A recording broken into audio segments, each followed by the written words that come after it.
Merhabalar, kanalıma, videoma hoş geldiniz.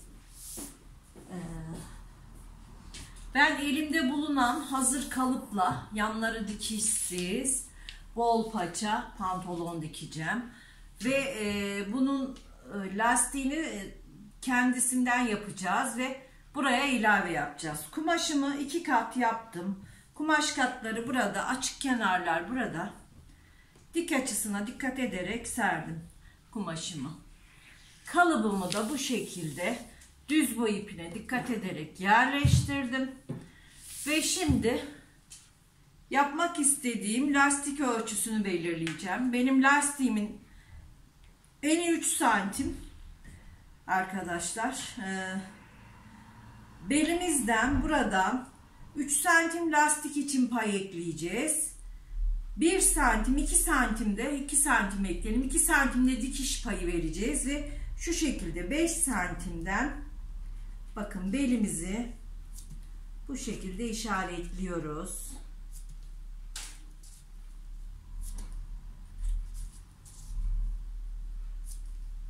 Kalıbımın burası ön, bu tarafı arka.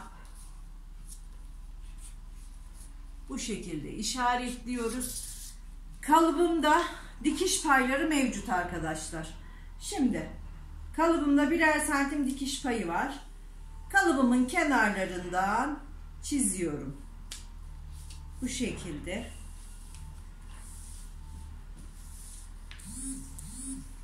Çiziyorum. Kalıbımın boyunu ölçüyorum. Kalıbımın boyu. Dikiş payları verilmiş, kıvırma payları. Paçada kıvırma payımız var. Bu şekilde kalıbımın kenarlarından çiziyorum.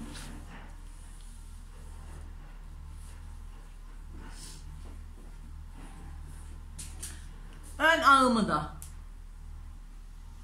çiziyorum. Belimizi işaretlemiştik. Burayı da çiziyorum. Ve kalıbımı kaldırıyorum. Ağırlıklarımı bu şekilde yerleştiriyorum tekrar. Kumaşım kaymasın diye. Kalıbımızı kaldırıyoruz. Ve çizgilerden kesiyoruz arkadaşlar. Bakın.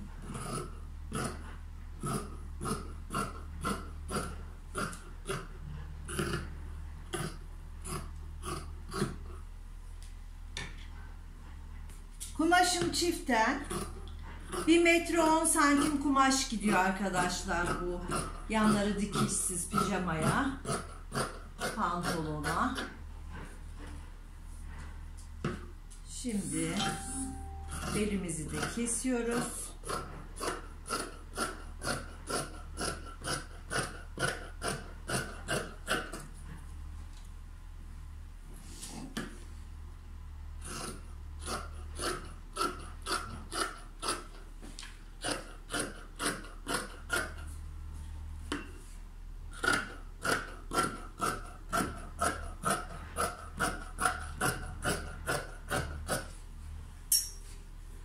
Ön ağımı da kesiyorum.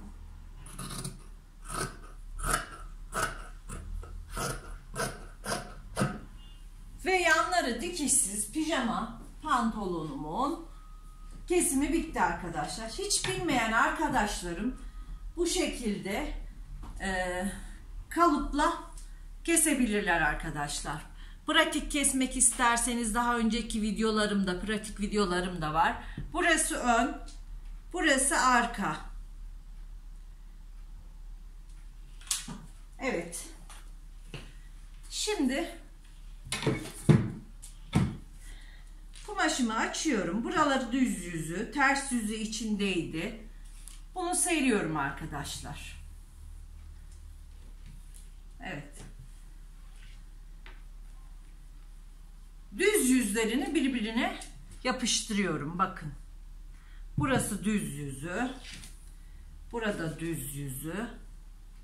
Düz yüzleri birbirine yapıştırdığım zaman arkayla ön ağıyla bu şekilde dikilecek arkadaşlar. Bakın arka ağımızı dikeceğiz ve ön ağımızı dikeceğiz. Şimdi makine başında beraber dikelim.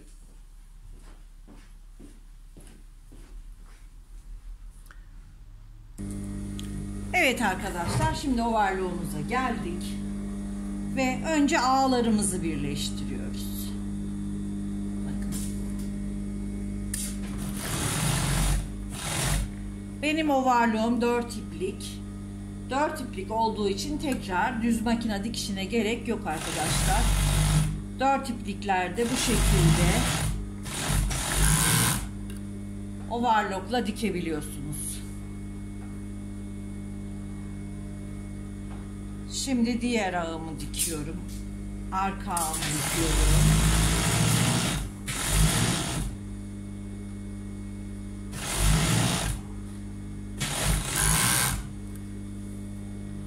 Gördüğünüz gibi arka ve ön ağlarını diktik. Şimdi paçadan açıyoruz. Şu ağları denk gelecek şekilde dikiyoruz. Zaten kalıbımız özel çıkarıldığı için düzgün. Paçadan başlıyorum.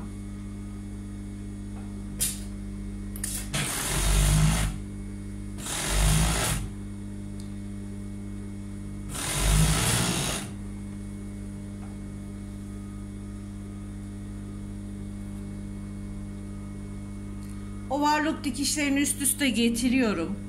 Alttakini aşağıya, üsttekini yukarıya doğru yatırıyorum ve overlock'umu dikmeye devam ediyorum. Overlock makineleri her zaman üstteki parçayı sürüklerler arkadaşlar. O yüzden elinizle üstteki parçayı yukarıya doğru, aşağıdakini de normal tutarak bu şekilde overlock dikişlerinin kaymamasını sağlayacaksınız. Bakın. Bu şekilde diktiğiniz zaman dikişler tam denk gelecektir. Evet.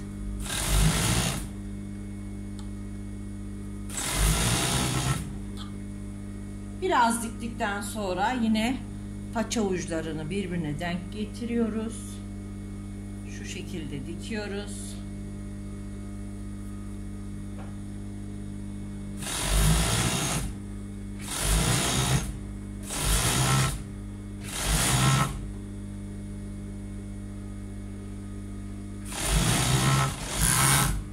Ve pijamamız, bol paçamız dikildi.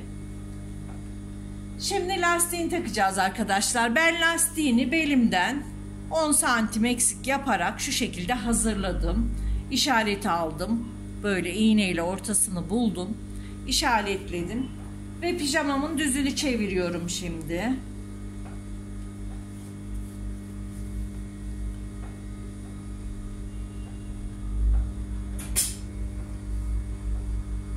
Şimdi dikişten başlıyorum.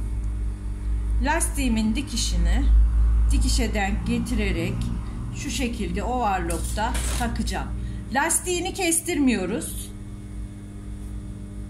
İşaretli yeri diğer dikişe getiriyorum. Bu şekilde tutuyorum ve bunu yedirerek lastiğimi çekerek,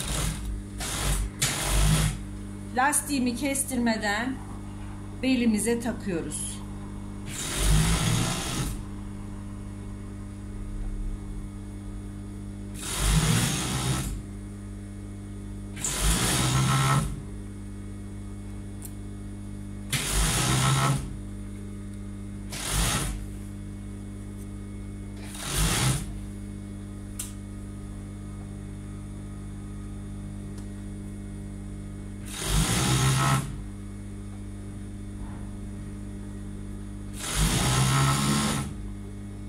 Lastiğimizi kesinlikle kestirmiyoruz arkadaşlar.